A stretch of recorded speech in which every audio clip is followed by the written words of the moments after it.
हिंदू शब्द की संधि करने पर दो शब्द बनते हैं, हिय धन इंदु। ही माने हृदय, इंदु माने चंद्रमा। चंद्रमा का प्रकाश कितना शीतल होता है, चंद्रमा का गुण शीतल होता है। इसी प्रकार जिसके हृदय चंद्रमा के समान शीतल हो वो हिंदू है। आज हम हिंदू कहलाने वाले को देख रहे हैं, सब भेड़ बकरी मुर्गा मछली आदि मार रहे हैं, जिस किसी के ही हृदय में प्रेम नहीं, पवित्रता नहीं, और वे कहते हैं हम हिंदू हैं। इसी प्रकार मुसलमानों के अंतःकरण में सारे दोष बुराई भरे हुए हैं। मुसलमान किसे कहते हैं, इनको भी समझना है। मुसल धन ईमान, मुसलमान, मुसल का अर्थ होता है शस्त्र और ईमान का अर्थ होता है सत्य। जिसका शस्त्र सत्य हो वह मुसलमान हो सकता है। तो हिंदू मुसलमान की गलत परिभाषा दे करके लोग आज लड़ते हैं, ये बहुत बड़ी भूल है। यही कवि साहब कहते आपा तजे, और वर्ण को लेकर के ब्राह्मण क्षत्रिय वैश्य शूद्र को लेकर के भी ऊंच नीच का भाव नहीं रखना है। ब्राह्मण कौन हुआ, वही हिंदू ही ब्राह्मण वर्ण में अपने को, क्योंकि ये जो चार वर्ण बने कर्मों के संपादन के लिए बने, लेकिन आगे चल कर के ब्राह्मणों के अंदर में अहंकार आया और अहंकार के कारण से शूद्र कहने वाले को नीच कह करके उपेक्षा किए। इसी का प्रमाण है कि आज हमारा भारतवर्ष गुलाम बना, इन्हीं के कारण से गुलाम बना है। ये तो महात्मा गांधी ऐसे महापुरुष हुए जिन्होंने सत्य अहिंसा को शस्त्र लेकर के हमारे भारतवर्ष को आजाद कराए। तो ब्राह्मण क्षत्रिय वैश्य शूद्र सब भाई हैं, सब मानव हैं। ऐसा समझ करके अहंकार का त्याग कर देना चाहिए। और साहेब कहते हरि भजे, अहंकार को छोड़ करके हरि का भजन करो।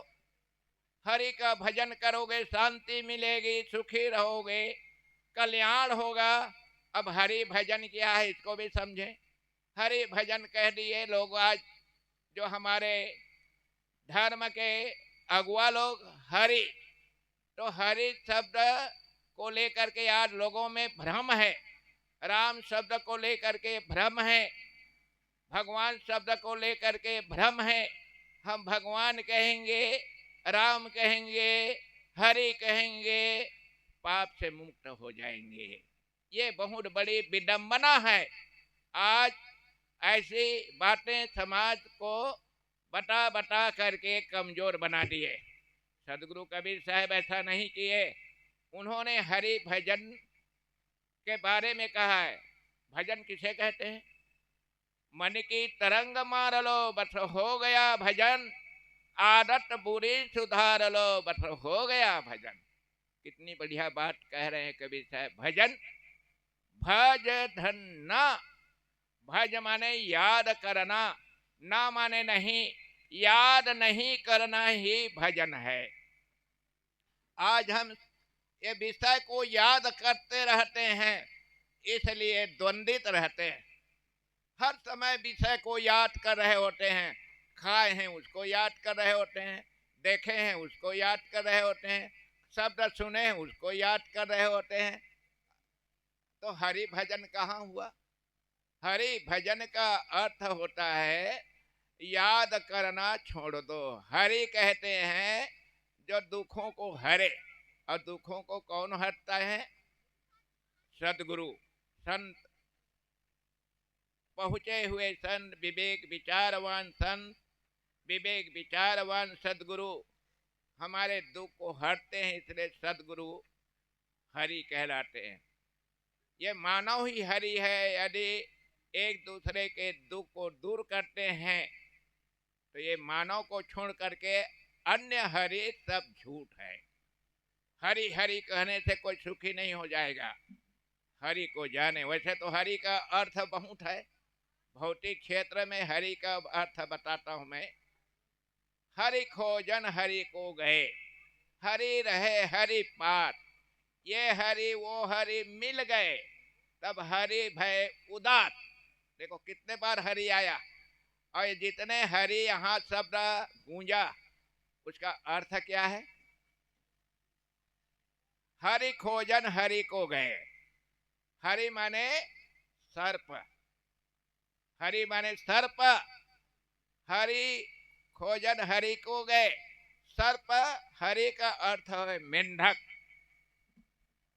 सर्प जो है पानी के किनारे बैठा हुआ था। हरि खोजन हरि को गए, हरि रहे हरि पात। हरि माने मेंढक, हरि माने पानी।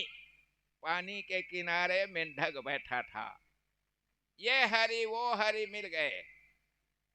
अब मेंढक सर्प को आते देख करके ये हरि माने मेंढक हरि पानी में कूद कर छिप गया। तो हरि का अर्थ हुआ पानी। तब हरि भया उदास। तो हरि माने सर्प उदास हो गया, मेंढक को नहीं पाया, दुखी हो गया। तो ऐसे हरि मोर को भी कहते हैं, हरि सिंह को भी कहते हैं, लेकिन अध्यात्म क्षेत्र में हरि कहते हैं सदगुरु को, जो हमारे दुखों को जन्म मरण के बंधन से छुड़ाने वाले सदगुरु।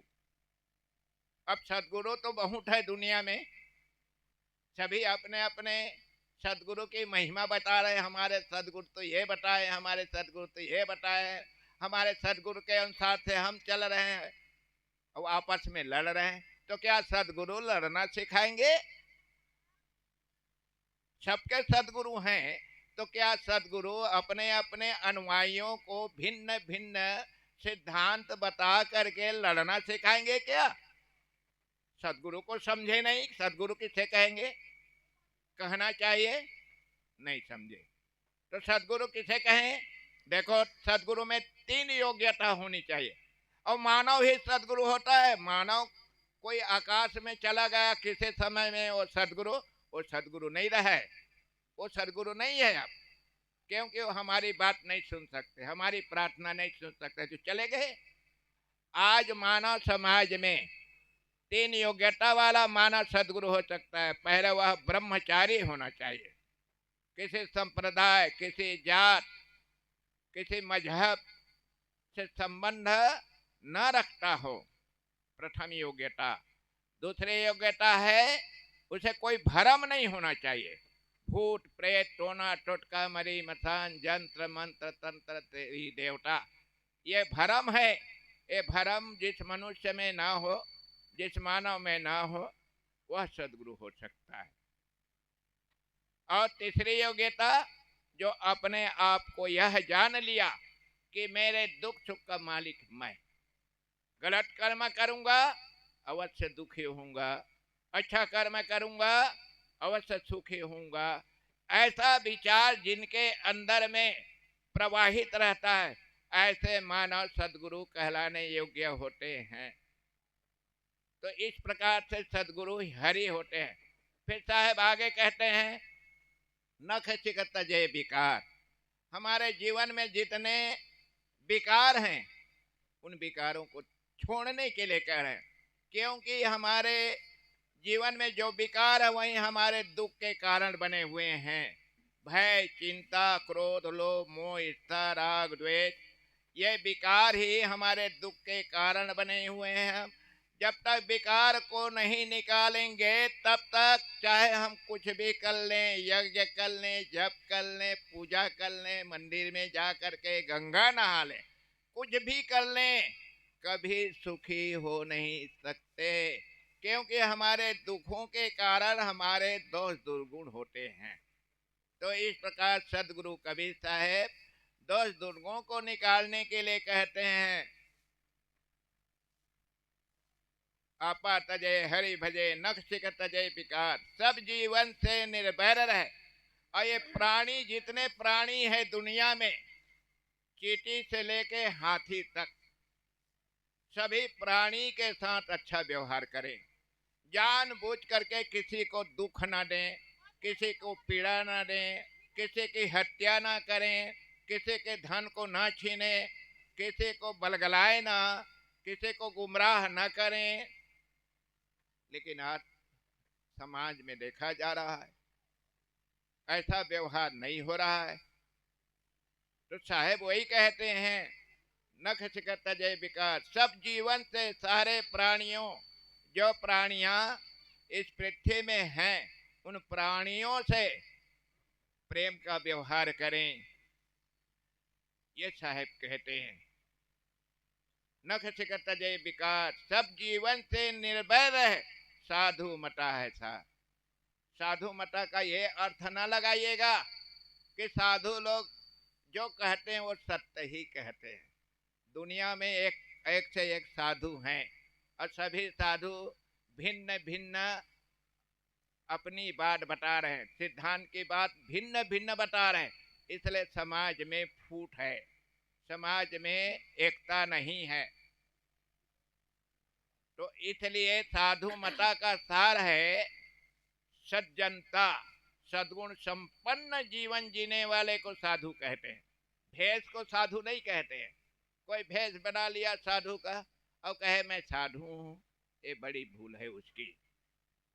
हमारे हृदय में जैसे कोई किसान है और वे सद्गुण संपन्न है, दया, क्षमा, शील, संतोष, धैर्य, विचार, विवेक, गुरु भक्ति, वैराग, इन सद्गुणों को धारण करके जीवन जी रहे, भरे हाल चला रहा है, लेकिन वो साधु है। गृहस्थ में रहने वाला कोई भी व्यक्ति यदि अपने जीवन में सद्गुणों को धारण करके जी रहा है, वह साधु है। साधु ऐसे चाहिए जैसे शुभ शुभाए, सार सार को गही रहे, थोथा दे उड़ाए। ये साधु की परिभाषा सदगुरु कबीर दिए हैं। तो भेष को देख करके किसी को साधु न मान लें और उनकी बात को न स्वीकार लें। अगर हमारे अंदर के दोष दुर्गुणों को निकालने की बात कह रही है कोई, तब वो साधु है। और उसको जपो, वहां जाओ, वहां नहाओ और तुम पाप से मुक्त हो जाओगे, ऐसे कह रहे हैं, वो कैसे साधु है? हमें भटका रहे, भरमा रहे। तो इस प्रकार से मैंने सदगुरु कबीर साहब की एक वाणी, आपा तजय हरि भजे नख शिख तजय विकार, सब जीवन से निर्भय रहे, साधु मता है साल। मैं अपनी वाणी को यहाँ विराम लगाता हूँ। बोलिए सदगुरुदेव की जय, संत समाज की जय, भक्त समाज की जय।